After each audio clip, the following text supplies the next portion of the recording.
So we had to get up super early in the morning to come here. I'm not sure if that's because of our schedule or because that's when the geysers go up. But we're here at about 6:30 a.m. and it is freezing cold here.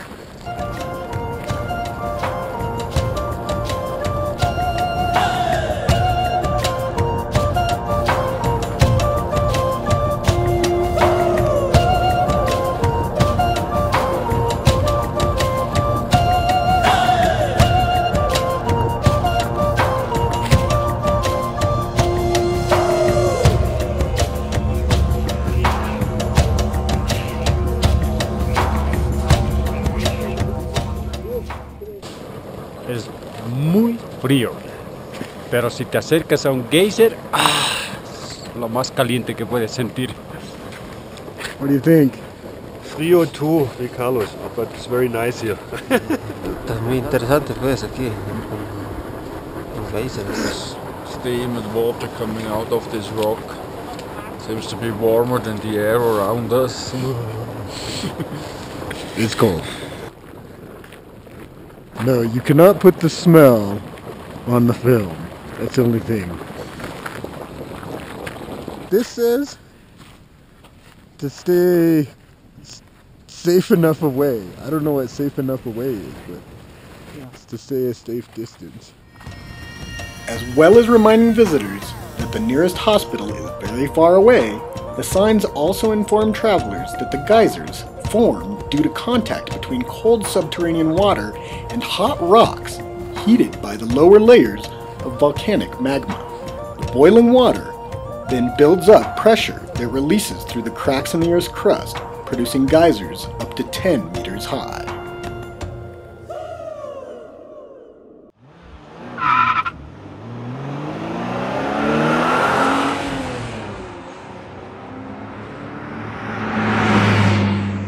Crossing into Bolivia at this high-altitude border check, the group would then make a quick stop at the cold yet fascinating Laguna Verde, or Green Lake, before moving on.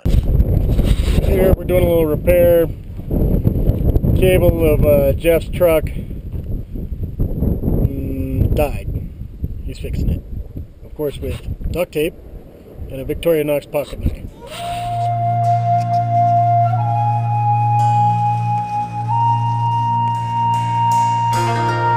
Broken cable here. Very good observation, mate. Shaken loose, burnt out. Speeding past the barren landscape in these vicuña, the group would arrive at their hot springs equipped stay for the night and prepare for what Bolivia had in store for them.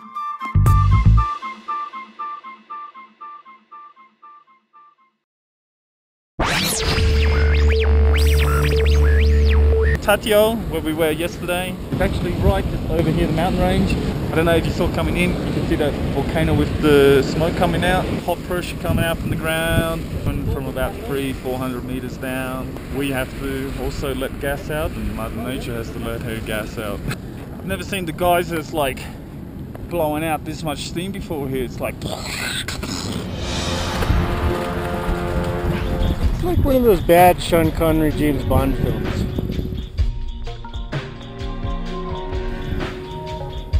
Mr. Sanford, do you think it's wise to stand this close to this much volcanic activity? What was that? No, we all saw the sign that said, don't get close. I can see there's a good reason we can be here this close. And that would be? So we can get good photos and we can get right on top of the action. The lesson we learned from Steve Irwin was follow the Australian with a camera. While nobody was actually in danger, it was fun to talk to the scientists who were testing the geothermal activity about their studies. Sí, nosotros estamos haciendo un monitoreo. Cada mes hacemos este trabajo de medir las aguas.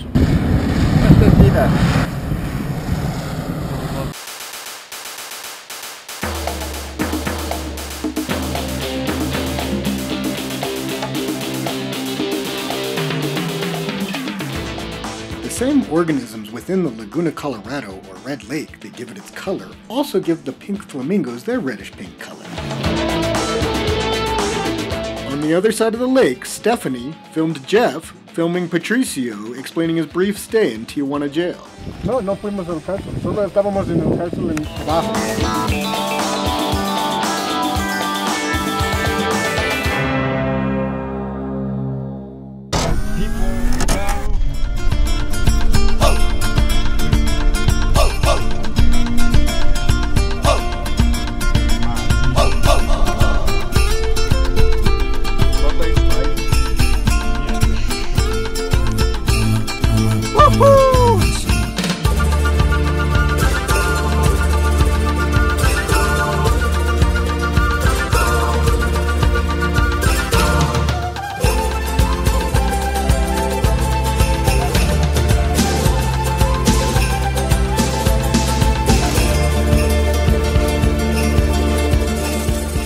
After a few technical difficulties, the group would have to make up time.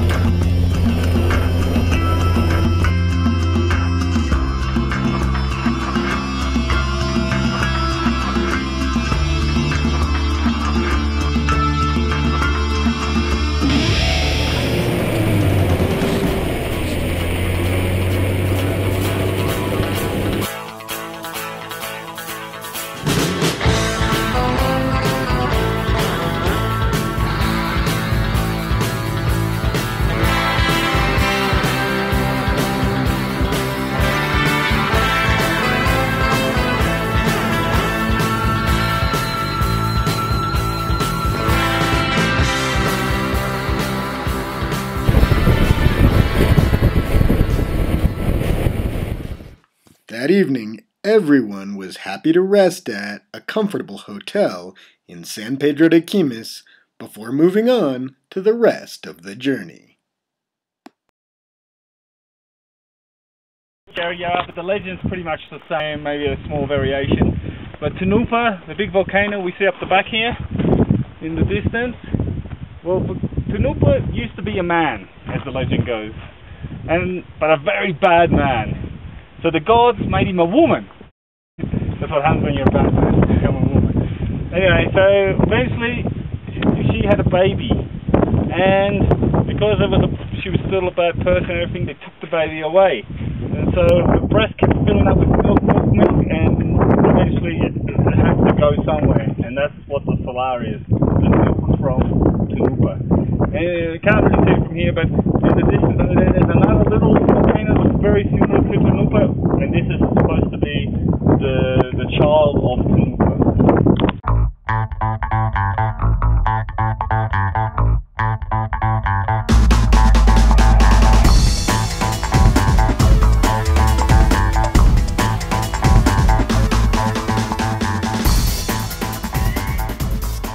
The first major stop on the Salar de Uyuni was La Gruta de las Galaxias, or the Cave of the Galaxies. The cave was only recently opened and discovered, yet the geological formation of the cave occurred hundreds of thousands of years ago. When the Salar was an inland sea of more than 50 meters deep, the cave was submerged and vibrantly alive with saltwater plants. But when the sea dried up, the plants did too, and eventually petrified into their current rock formation.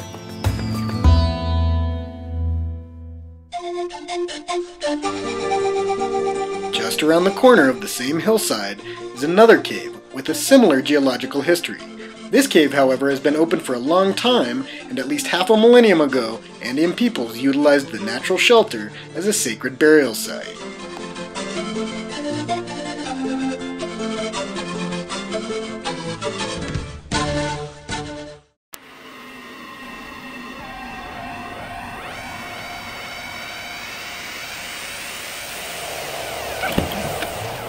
Bolivia's mammoth salt flats, the Salar de Uyuni, are the largest in the world at 10,580 square kilometers.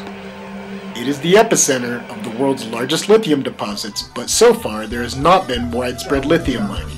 Salt mining, although more common than lithium mining, has also remained small scale. It takes these workers almost a week to fill up the truck, earning a meager $450 for the whole truckload.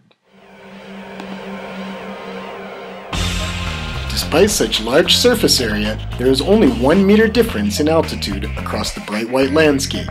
which is a factor in why satellites use the solar to calibrate their trajectory.